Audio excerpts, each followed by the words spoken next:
Meine Wahrheit. Bevor wir beginnen, schreiben Sie bitte in die Kommentare, aus welchem Land Sie dieses Video sehen und wie alt Sie sind. Danke, dass Sie zuschauen, und viel Spaß beim Zuhören. Ich glättete die Falten meines grauen Cardigans. Er war nicht neu, aber gemütlich, genau der, in dem ich mich immer wie ich selbst fühle. Mit 68 Jahren jage ich der Mode nicht mehr hinterher. Aber ich mag es, wenn alles ordentlich ist. Heute wollte ich zum Abendessen zu meiner Tochter Marina.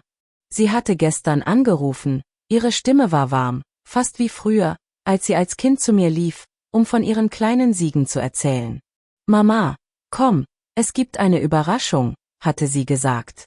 Ich lächelte und stellte mir vor, wie wir wieder zusammen am Tisch sitzen. Ich, Marina, ihr Mann Artem und ihr Sohn, mein Enkel Mischa. Ich schaute auf die Uhr, 5 Uhr nachmittags. Bis zum Abendessen waren es noch 2 Stunden.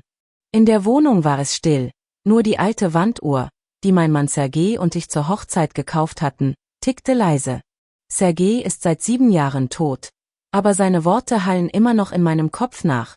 Natascha, lass dich nicht ausnutzen. Auch nicht von den Liebsten. Er konnte Grenzen setzen. Ich nicht. Ich ging ins Wohnzimmer. Auf dem Regal standen Fotos. Unsere Hochzeit. Marina in Schuluniform mit einer riesigen Schleife. Mischa auf seinem ersten Fahrrad. Diese Bilder waren wie ein Buch meines Lebens. Ich habe immer versucht, eine gute Mutter, eine gute Großmutter zu sein. Immer da. Vielleicht zu sehr da. Das Handy vibrierte. Eine Nachricht von Marina. Ich dachte, sie würde die Zeit bestätigen oder fragen, ob sie etwas mitbringen soll. Doch der Text war anders. Mama, tut mir leid, heute klappt es nicht. Artem hat Kollegen eingeladen, es wird ein Geschäftsessen. Verschieben wir es. CHR Start. Gestern hatte sie noch darauf bestanden, dass ich komme. Eine Überraschung, sagte sie. Und jetzt das. Mein Herz zog sich zusammen, aber ich zwang mich zu antworten. Okay, Liebling. Schreib, wenn es passt. Dann kam die zweite Nachricht. Mama, sorry, aber Artem meint, es ist besser, wenn du nicht kommst. Der Abend ist nicht für dich.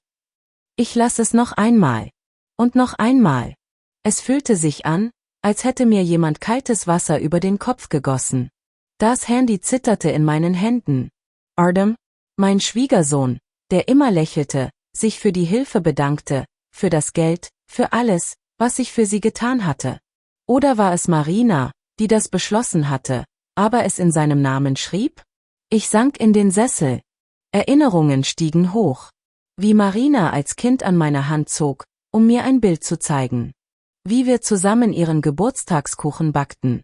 Wie sie Artem nach Hause brachte, jung, ehrgeizig, mit leuchtenden Augen. Und dann kamen die Bitten. Mama, hilf uns mit der Anzahlung für die Wohnung. Es ist doch für uns, für die Familie. Mama, Mischa braucht eine gute Schule, du verstehst. Mama, das Auto ist kaputt, ohne es kommt Artem nicht zurecht.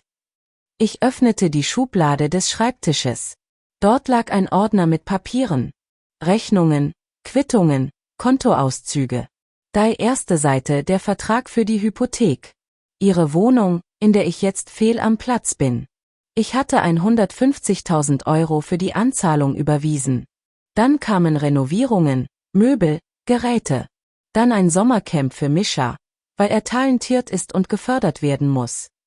Ich saß da und blätterte. Jede Zeile war ein Verzicht. Auf eine Reise ans Meer. Auf einen neuen Mantel. Auf die Renovierung meiner eigenen Wohnung. Alles für sie. Für die Familie. Das Handy vibrierte wieder. Mischa. Oma, kommst du heute? Ich hab dich so vermisst. Mein Herr Schmolz. Mischa war immer anders, ehrlich offen. Selbst als Marina und Artem kälter wurden, rief er an, erzählte von seinen Sachen, schickte lustige Videos. Ich schrieb zurück. Misch, deine Eltern haben entschieden, dass ich besser zu Hause bleibe. Aber ich vermisse dich auch. Die Antwort kam sofort. Was? Die haben doch selbst gesagt, dass du kommen sollst. Oma, ich rede mit ihnen. Ich lächelte bitter. Er ist noch ein Kind, 15 Jahre alt. Er versteht nicht, wie Erwachsene so berechnend sein können. Ich schaute wieder auf den Ordner. All die Jahre dachte ich, wenn ich nur genug helfe, werden sie mich schätzen. Doch stattdessen wurde ich zu einem Geldautomaten. Become Silverlasig. Und jetzt laden sie mich nicht einmal mehr an den Tisch ein. Ich nahm das Handy und wählte die Nummer der Bank. Guten Abend, Nordbank. Wie kann ich Ihnen helfen? Guten Abend, hier ist Natalia Petrona Ivanova. Ich möchte alle automatischen Überweisungen von meinem Konto stoppen. Und die Vollmacht, die ich meiner Tochter Marina Artemona gegeben habe, widerrufen. Alle Überweisungen? Die Stimme der Mitarbeiterin wurde ernster. Das ist eine große Operation. Darf ich den Grund erfahren? Persönliche Umstände, antwortete ich entschlossen. Morgen komme ich ins Büro, um die Papiere zu unterschreiben. Aber jetzt stoppen Sie alles. Gut, Frau Ivanova. Die Überweisungen sind vorläufig gestoppt. Morgen müssen Sie das persönlich bestätigen. Ich legte auf. Mein Blick fiel auf Sergeys Foto auf dem Regal. Du hattest recht, Sergei. Man darf sich nicht ausnutzen lassen. Das Handy vibrierte wieder. Marina. Ich ging nicht dran. Dann Artem. Dann wieder Marina. Ich schaltete den Ton aus. Am nächsten Tag war ich in der Bank. Irena, die Filialleiterin, mit der wir uns seit 10 Jahren kennen, begrüßte mich. Natalia Petrona, guten Tag. Was ist passiert? Ihr Anruf gestern hat mich überrascht. Sind Sie sicher, dass Sie alles stoppen wollen? Sicher, sagte ich und schaute ihr in die Augen. Und ich möchte den Zugang zu meinen Konten ändern. Niemand außer mir darf darauf zugreifen. Irena nickte, ohne überflüssige Fragen zu stellen. Sie öffnete meinen Ordner. Hier ist die Liste Ihrer regelmäßigen Überweisungen der letzten 2 Jahre. Möchten Sie sie durchsehen? Ich nahm den Ausdruck. Hypothek 4.000 € im Monat. Mischas-Schule 1.500 €. Versicherung für Artems Auto. Kurse für Marina. Sommercamp. Badezimmerrenovierung. Jede Zeile war ein Stück meines Lebens, das ich weggegeben hatte. Wie viel insgesamt? Fragte ich leise. In 2 Jahren etwa 320.000 €, antwortete Irena und schaute auf den Bildschirm. Ich erstarrte. 320.000. Mehr, als ich dachte.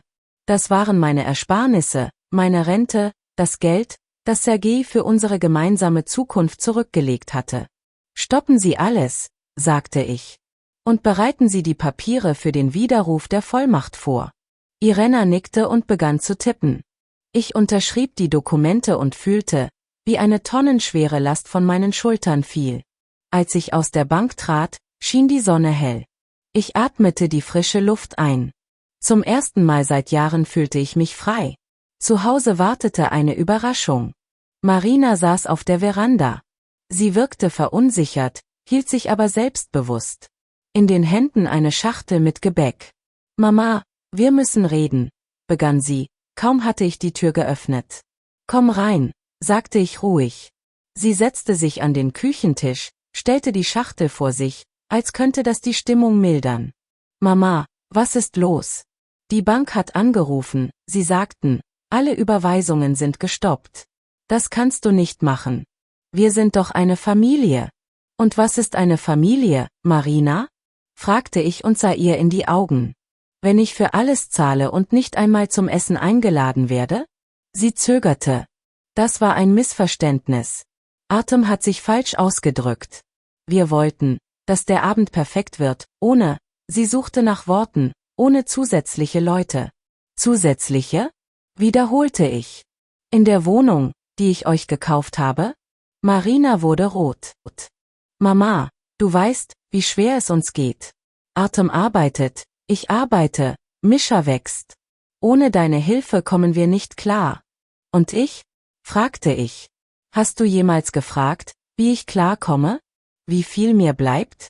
Was ich will? Sie schwieg. Ich fuhr fort. Ich bin kein Bankautomat, Marina. Ich bin deine Mutter. Aber ich bin es leid, eure Sponsorin zu sein. Ich will für mich leben. Willst du uns im Stich lassen? Ihre Stimme zitterte. Nein. Ich will, dass ihr lernt, ohne mein Geld zu leben. Ihr seid erwachsen. Ihr habt Jobs. Es ist Zeit, Verantwortung zu übernehmen. Marina stand auf, griff nach der Gebäckschachtel. Du wirst es bereuen, Mama. Wenn du Hilfe brauchst, werden wir nicht da sein. Ich komme zurecht, sagte ich. Wie immer. Sie ging und schlug die Tür zu. Ich blieb allein. Doch statt Leere spürte ich Stille. Eine ruhige, klare Stille. Eine Woche später kam Mischa. Er sah schuldig aus, hielt einen Strauß Gänseblümchen, meine Lieblingsblumen. Oma, ich wusste nichts von der Nachricht, begann er. Das ist unfair. Ich habe mit Mama geredet, sie hat geschrien, ich würde nichts verstehen. Aber ich verstehe. Du hast immer alles für uns getan. Ich umarmte ihn. Mischa, ich liebe dich. Aber ich kann nicht mehr für alle der Geldgeber sein. Verstehst du? Er nickte. Ich habe einen Nebenjob gefunden. Ich verteile Flyer. Es ist nicht viel, aber ich will selbst für meine Trainings zahlen. Ich lächelte. Bravo. Ich bin stolz auf dich. Wir tranken Tee, sprachen über seine Schule, über Fußball, über Bücher. Zum ersten Mal seit langem fühlte ich echte Nähe, keinen erzwungenen Kontakt. 3 Monate später saß ich in einem Café am Meer. Zum ersten Mal seit 20 Jahren war ich im Urlaub, in der Krim. Neben mir saß meine Freundin Larissa, mit der wir seit der Schulzeit befreundet sind. Sie hob ihr Weinglas. Auf dich, Natascha. Auf deinen Neuanfang. Ich lächelte. Weißt du, Sergei hätte gesagt, ich sei endlich aufgewacht.